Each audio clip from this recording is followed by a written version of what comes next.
the presence of Tony Blinken. He is just a historically bad Secretary of State. The worst. The worst. A Frenchman. Yeah. Who has pledged his ancestral loyalty to Israel. He literally said that in a meeting with AIPAC in 2007. He said that my commitment to Israel's strength comes from my family because he is the son-in-law of an Israel lobbyist and the grandson of an Israel lobbyist who both played seminal roles in supporting Israel. This is someone who said in his confirmation hearings that he agreed with the assassination of Qasem Soleimani, who went along with Ted Cruz and all of the most hardline pro-Netanyahu senators with every question, and who's rolled over for Netanyahu at every turn. And so it's no surprise that Tony Blinken lied to Congress on behalf of Benjamin Netanyahu. And this is a scandal that should be a much bigger deal in Washington. Blinken should be under pressure to resign. But how are you going to be under pressure when everyone else is a paid-off lackey of AIPAC? Anyone who would have power to actually compel your resignation. This is from ProPublica. And by the way, I mean, I wish this had come out a long time ago when it really mattered. Before the humanitarian catastrophe had been consolidated. Yeah. When it was obvious, when we were pointing out that Blinken was ignoring his own experts at USAID and the State Department, along with Samantha Power. Israel deliberately blocked humanitarian aid to Gaza. 2 government bodies concluded. Antony Blinken rejected them. The U.S. government's 2 foremost authorities on humanitarian assistance concluded this spring that Israel had deliberately blocked deliveries of food, of medicine into Gaza. That's USAID, which delivered its assessment to Tony Blinken, and the State Department's Refugees Bureau, which told top diplomats back in late April. Their conclusion was explosive because U.S. law requires the government to cut off weapons shipments to countries that prevent the delivery of U.S.-backed humanitarian aid. Israel obviously is largely dependent on U.S. bombs. But Blinken and the administration of Biden did not accept either finding. Days later, on May 10th, Blinken delivered a carefully worded statement to Congress that said, quote, "We do not currently assess that the Israeli government is prohibiting or otherwise restricting the transport or delivery of U.S. humanitarian assistance." Allowing the Israeli government to restrict U.S. supplied humanitarian aid to Gaza to deepen the starvation and disease that was prevailing across Gaza, which, as you explained earlier, Aaron, is actually the quietly stated objective of Israel in order to weaken the civilian population. So this, again, it should be a huge scandal. And we pointed this out at the time. I mean, USAID was public about this. It has a famine early warning system on its website, and it issues bulletins about anywhere in the world where there might be famine. And it identified Gaza. This was back in, when was this? June. So at the end of May, USAID's famine early warning system declared that famine was ongoing in northern Gaza. Samantha Power continued to defend the Blinken policy, though. Yeah, so, I mean, we knew about this. The members of the public knew about this. People resigned over it, but one of the reasons why it's not a scandal is because the media refuses to cover it properly. So, for example, let's go to this clip of. So Blinken spoke to CBS News, and he was asked about this report, but in a way where they completely avoided the substance of the story. So watch this question posed by CBS News to Antony Blinken, basically ignoring what makes this a scandal. Mr. Secretary, ProPublica has determined that 2 agencies found that Israel is deliberately stopping humanitarian aid from getting to civilians. And as you well know, the U.S. government says that it has to restrict supplying weapons to a country that does this type of thing. Why have we not done so? Yeah. So So isn't that incredible? She's citing the ProPublica story, which reports that Blinken was explicitly told by 2 U.S. government agencies that Israel was deliberately blocking aid. And he told Congress falsely the opposite. But she skips over that part about him being informed by his own body. She just cites the part where these agencies determined that. She doesn't cite the part where he covered that up, and he was told that and he covered it up. So she's avoiding what the whole story is. So how can this be a scandal if the media won't even acknowledge the basics of the story? It's totally Orwellian.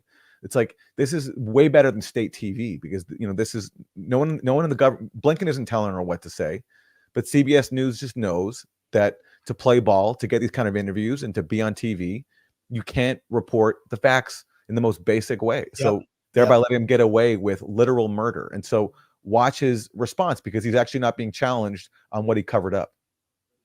This is actually pretty typical. We had a report to put out on the humanitarian situation in Gaza, and what Israel was doing to try to make sure that people got the assistance they needed. And I had different assessments from different parts of the State Department, from other agencies that were involved, like USAID. My job is to sort through them, which I did, draw some conclusions from that, and we put out our report. And we found that Israel needed to do a better job on the humanitarian assistance. We've seen improvements since then. It's still not sufficient. So because she ignores the part where he covered up his agency's assessments, he's able to present this as some like routine, he says pretty typical, bureaucratic process where he gets some different assessments, he collects them, and he comes up with his own conclusion, and that's it. And there's no follow-up whatsoever. That's how our media works right there. And slightly better was Chris Hayes of MSNBC, who actually did ask the question properly.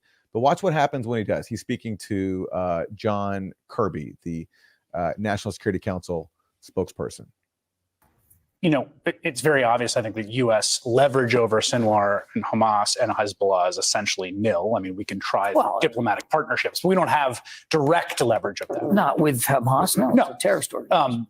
The Israelis, we do have leverage. Obviously, we're the largest funder of their military. They have a special program to purchase of U.S. weapons in a streamlined fashion, $16 billion a year. We have a conventional arms transfer policy promulgated by the Biden administration in 2023, and the Leahy law that guides the lawful transfer of weapons to countries that are in line with international humanitarian law. And I want to read you from a ProPublica report today that the U.S. government's 2 foremost authorities on humanitarian assistance concluded this spring that Israel had deliberately blocked deliveries of food and medicine in Gaza, that their conclusion was explosive because U.S. law requires the government to cut off weapons shipments to countries that prevent delivery of U.S.-backed humanitarian aid. This is USAID, is one of those agencies and an agency inside the State Department. Days later, Secretary of State Blinken delivered a carefully worded statement to Congress that said, "We do not currently assess that the Israeli government is prohibiting or otherwise restricting the transport or delivery of U.S. humanitarian assistance." Did the Secretary of State override USAID's assessment? I can't speak to the details of the ProPublica report. I saw it this afternoon, same as you, but I can't speak to the veracity. He hasn't been given his talking points. But that's incredible. He's not denying it. He's not denying because he knows it's true, so he can't deny it. So his talking points are just pretend as if you don't know the details when he knows exactly that report is correct. Like, you don't think that there was a call inside the administration about this report. They just decided to play dumb. So, but it's the fact that he's not denying a report that the Secretary of State covered up his own experts' conclusions that Israel is deliberately blocking aid. That's really significant. He didn't deny it. But watch what Chris Hayes does. He doesn't press him on his non-denial. What I can speak to is a couple of things. Number one, we take our obligations under international humanitarian law very seriously. We take the Leahy law very seriously. And we obviously know that a linchpin of any democracy that's at war is to be at war and in keeping with the laws of war, and that you are treating innocent life as seriously as possible and being as careful as you can. And we have made that case to the Israelis time and time and time again since the 7th of October. I'm not going to sit here and say that they haven't caused too many civilian casualties. There's thousands of dead children. Absolutely have. And each death is tragic. And each one always say that. And we have continued to press that case. The second thing I would say, keeping with Secretary Blinken's statement as you read it, is the State Department does have a process. They have to, where they evaluate incidents as they are informed. And as you and I are speaking, they have not made an assessment that there's been a violation of international humanitarian law, but they still have cases and incidents that they are examining as you and I are speaking. I think the skeptics would say this, and I'd like to sort of end on this note, that basically the political nature of our alliance with Israel, for a bunch of reasons, geostrategic, domestic politics, a whole bunch of reasons, means that we're with them. Like, they're our allies, and we're not going to cut them off no matter what they do. So he's making an accurate point there that the U.S. doesn't put any pressure on Israel. But again, I think what he should have done is followed up with the fact that John Kirby just did not deny that Blinken lied to Congress. Yeah, he didn't deny it, and Hayes had the perfect opportunity to corner him there. Yes, it's not about just we're allies; it's that Blinken broke the law. Exactly, because the law holds that you must suspend weapons transfers to the country that is blocking U.S. humanitarian aid. And so simply stating that would have made Kirby even more of a deer in the headlights. Exactly. The whole point of Blinken lying was so that the U.S. could supply Israel with more 2,000-pound bunker buster bombs, tank munitions, and so on from the so-called arsenal of democracy.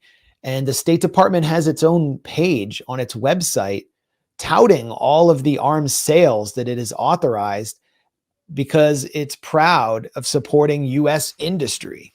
So here's what happened as a result of Tony Blinken's gigantic lie.